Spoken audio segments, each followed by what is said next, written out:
we get into the pick ban, and Existence have a chance to tie this up. Bring it back as Cream lock in their first ban. It's Omen off the board, denying that sideline. Superman being the first ban for Existence again, so that's a consistent target ban for them. It's also a good response to the Omen ban, because Omen is the #1 counter to Superman. So if the Omen's off the board and you run Superman, you have free reign. I'm still a bit concerned though, because this is the second time in a row that they banned Superman. I know Hot can play it, but I'm a little bit more scared of his Richter than his Superman. Team E will come through, hovered by Existence. Perhaps after Chickaton felt so uncomfortable, they wanted to get rid of it, but they instead decided to stick to the meta. Elsu Lindis, the marksman, removed. I always find those little brief glimpses of a different one interesting. Like, are they baiting you and going, oh, we might ban him, think about it? Or is it just a little bit? They probably are thinking about it. Sometimes that can be a mistake if you show your opponents what you're thinking, and instead go for something else. Like, oh, they were thinking about banning Teamy. We're in their heads. Annette and Florentino complete the ban, so it's somewhat yes. business as usual, and then it's not going to be business as usual. I was so happy. Okay, I would like Existence, in all honesty, to pick Ignis here, because Ignis used to be a counter to Sephira before he was nerfed. I still think he can be a counter to Sephira, but not the first pick. Did you say Ignis? Yes, yes. Ignis. Alex P plays a terrifying Ignis, so I'm not sure about that. He'll be playing Sephira, which I've never seen him on. The last time he saw play was at the Valor Series Season 2 finals in competitive, so I simply don't know how effective he is on the character, but the rest of the draft has caught up in the meantime. We've got side lanes locked in for Existence. Cream are going to get Aram again. Yeah, that's surprising to me that they're just throwing that out there. Yeah, quite early on, they're not interested in using it to counter the Teamy, though the Teamy may come through. Oh, and a Raz coming out into his Sephira. Raz is overall a good hero. You can outplay a Sephira, but I wouldn't bet on outplaying Alex P here. Balden, to the delight, I hope, of TJ, will find an appearance here alongside Raz for Existence. Are we going to surely Cream? Well, I don't think Existence are going to take Violet again. And Cream are just messing with us right now. They're actually using a lucky spin to determine what characters they're running. But they do decide. We get Ryoma and Joker in those final roles, with the one presumably staying in jungle. Could go either way with the Ryoma, though. That Joker will go to bot lane to counter the idea of the Telenas. This is fun, though, as the last pick for Existence.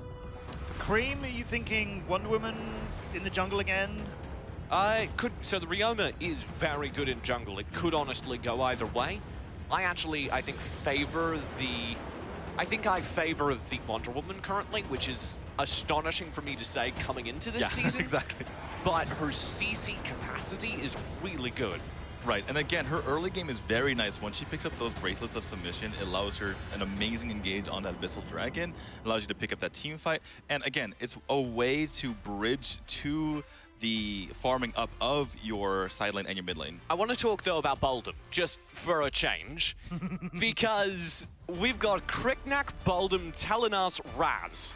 Right off the bat, Raz Baldum is one of the most exciting things to happen in the Valor Series yet, for me, because there's sheer amount of repositioning available there, and you also have the potential of really strong punish. We talked about Natalia Baldum because of the potential of a Natalia to punish a static target. Baldum throws somebody back into the team, and the sustained damage of a Natalia burns them down.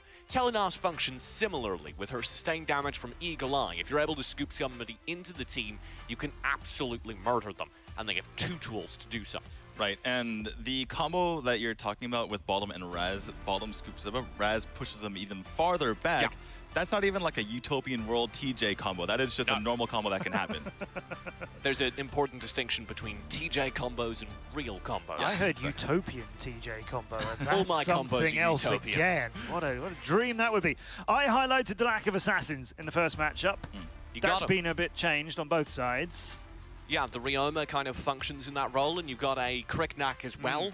The Kriknak, I think, will benefit from the combo we were setting up, because sometimes, despite your best efforts, the Telenas can't finish all the kills. If only you had a high-mobility, big cockroachy dude to chase them down. Or somebody who can heart shot anything on the map, I'm just saying. So, Existence's roster, this feels like a much better pick for them. Yes. Does this play to their strengths better than they did earlier on? I like it. Yeah. I really do like their roster. Whether or not they'll be able to execute it, though, is the question. And a big question for me is on x6tence, presumably playing the Baldum, who's looked really good in the past, but kind of lackluster this season. Yeah, hope maybe he's putting all his practice in the bottom. One thing I want to say about these two teams, though, or these two drafts, is that x6tence looks like an amazing draft on paper, but I'm worried about it into the draft of Cream. Right. Because you scoop people up, they get healed by Sephora. You can't really pull Sephora back. If you put all of your eggs in that basket, you're going to get punished by it. Joker, someone who's very slippery as well, can pick a card, any card, and get on right on out of there. And the entire time, standing in your way is going to be the Arum, who's just going to be messing things up. So again, x6tence, amazing draft. Not sure it's going to work against the draft of Cream. It's all very good to build your draft around scooping people up, but the other team are oil dump. They're slimy boys. Ooh, there's a thought from the utopian world of TJ. x6tence, can these individual players show us how good they are right now, regardless of what they're facing? And I know we can't obviously look at one draft without considering what it's facing up against. Does that draft for x6tence give these players a chance to show us how good they can be?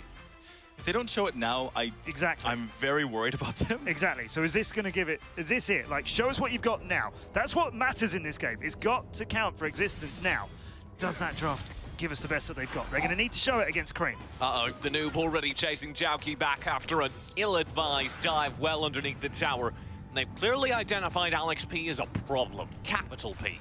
Right, and they want to take him out early because that is when he's weakest. That is when Bamboo can pick on him.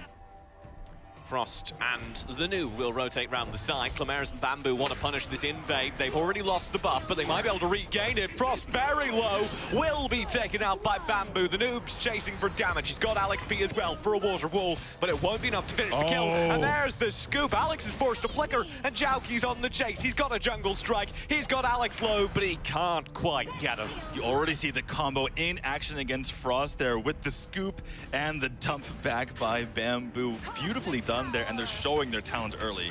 I call it the scoop and the whoop, because you pick him up, and then the Raz is there to follow through. He does kind of, if you look at Baldum, it does kind of look like a trash man a little bit, scoops him up. I thought you were going to call Baldum trash for a second there, and it was one of the most upsetting moments I've had on this set. Jauki was in trouble. He'll back out though. Nowhere near as upsetting, but definitely a little bit of heart-pounding action for him. Interesting to see this matchup, especially with the Wonder Woman in the side. Haven't seen that much lately. See how it goes against the Richter. I'm curious as well for this support duel. We touched on it. Arum into Baldum traditionally favors Baldum, but only because of Wild Prison.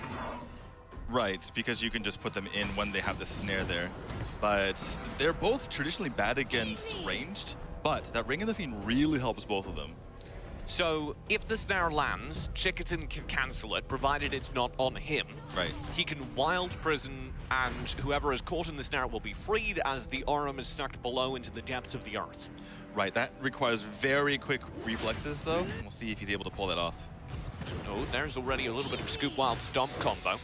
He also does well in the melee matchups, x6tence using that damage reduction from Wild Stomp. He needs to get in a melee matchup though, as the Noob's just zoning him away from this Abyssal, which Cream are looking to pick up uncontested. Right, but Frost is the only one applying damage. Can they pick it up quickly enough? Yeah, a little bit slow. It will be scooped up. Bamboo is lingering, but they don't get in. x6tence now behind. Trying to pick up Frost, but Frost says, you know, I'm just gonna smack you with my sword if you don't mind. No thanks. just kindly step off, please. Jauki is cutting wave though, playing very aggressive and talented, now running the Wonder Woman in the side lane while the Ryoma's from jungle. Right, and they did switch that, so apparently Hot is comfortable on the Joker, enough so that he's playing in the Abyssal lane.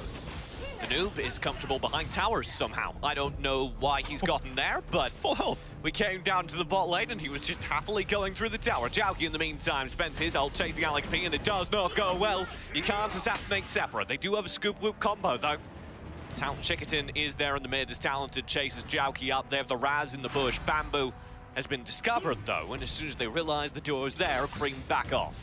Despite the early pick there from x6tence, it seems like Cream is just outplaying them. They're fighting 2v3s and coming out ahead and just really executing better on the side of Cream. It's a consistent sign though. x6tence go out, they clearly have a comp with a clear idea and their team fights are good, but it's not enough. There is Hot, scooped up.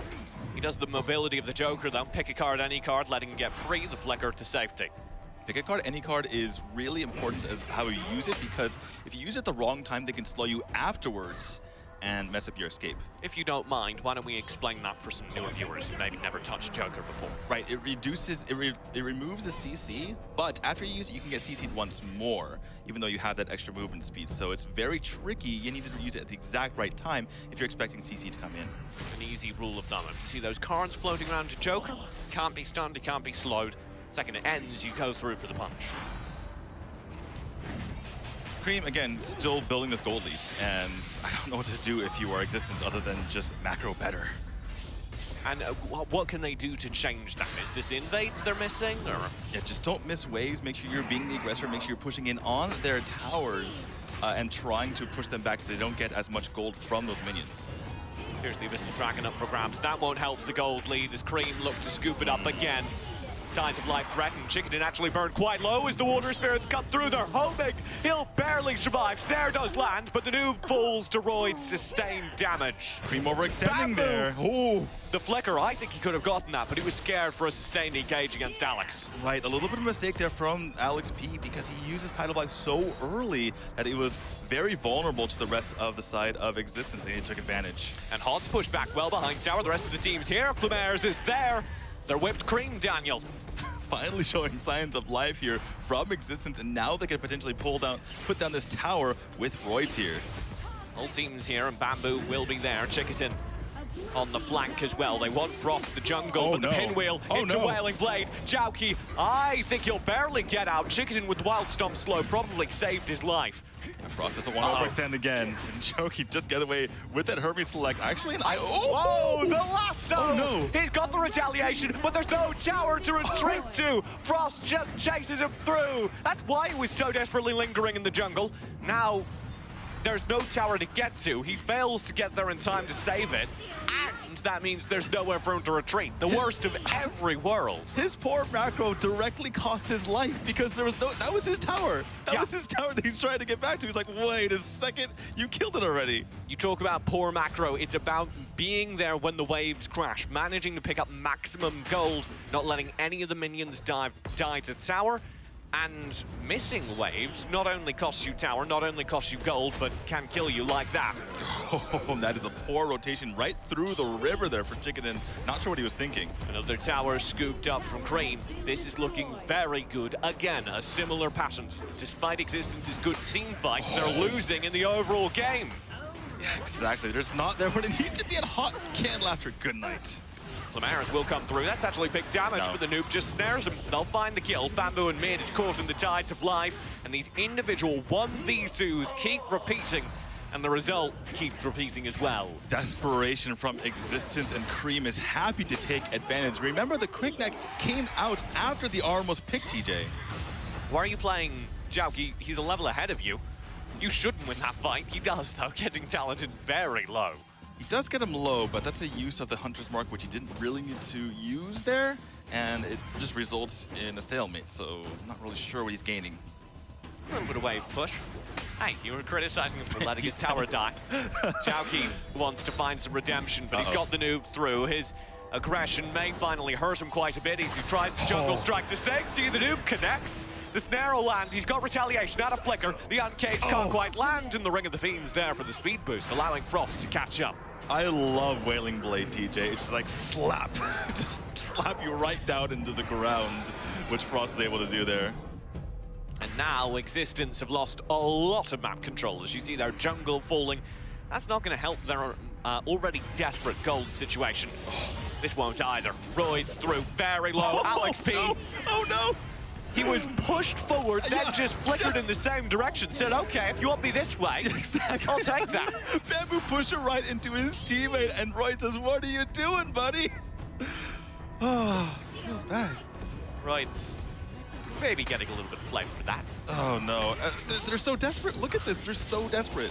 Jauki will get a kill. The Tides of Life are there for the answer. Clemers will be chased back well behind the tower. Surely not. Don't Yes, do yes, of course. this. Of course, that's what Sephira can do for you, TJ. Get in there, get the kill. That's what Alex P can do for you. 3-0-4 in this second game, as his arrival in the Valor Series has heralded Cream's return to form. Absolutely, but it's not just him, it's the entire team playing so much more together than we've seen in the past, and the exact opposite. The team that's been together for the longest, Existence is falling apart at the seams. Their team fights still look good, but they're not taking them. They're taking and zero. They're not doing anything after them. They're running in one by one, staggering deaths as if they've never played this game before, TJ. And for some of the players who played the game longer than anyone else in Europe, that's devastating. Doesn't feel too good. Cream Esports now had the Dark Slayer picked up. Are they going to go for Abyssal? History suggests they will. Always seems a little bit more risky than necessary. Well, this is only gold at the moment. Still pre-10 minutes. If they can get this in the next 15 seconds, then sure. Bamboo wanted to steal and they burned it down. Now he's caught between a rock and the noob. He'll be snared out. Oh no. Frost is here. Good night. Why is he there? Well, they might find a response. Jauki's got talented very low. The rest of the team is rotating through though, and Jauki can't hang through. As Alex P will pick him up. Royd's behind the tower, and the Wild Prison doesn't land.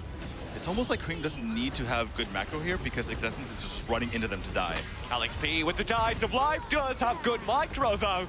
He'll get a lot of damage, save the team fight, and they've got the answer. Cream have the pressure onto the tower. Only Clemaire's alive as Cream Esports take a 2-0, their first series win of the Valor Series. Cream turns one dominant performance into two as Existence is the one still at the bottom. That was a performance that we do not want to see again. I think I want to highlight what you said, which is Cream don't need good macro, D2, because Existence are just running into them to die.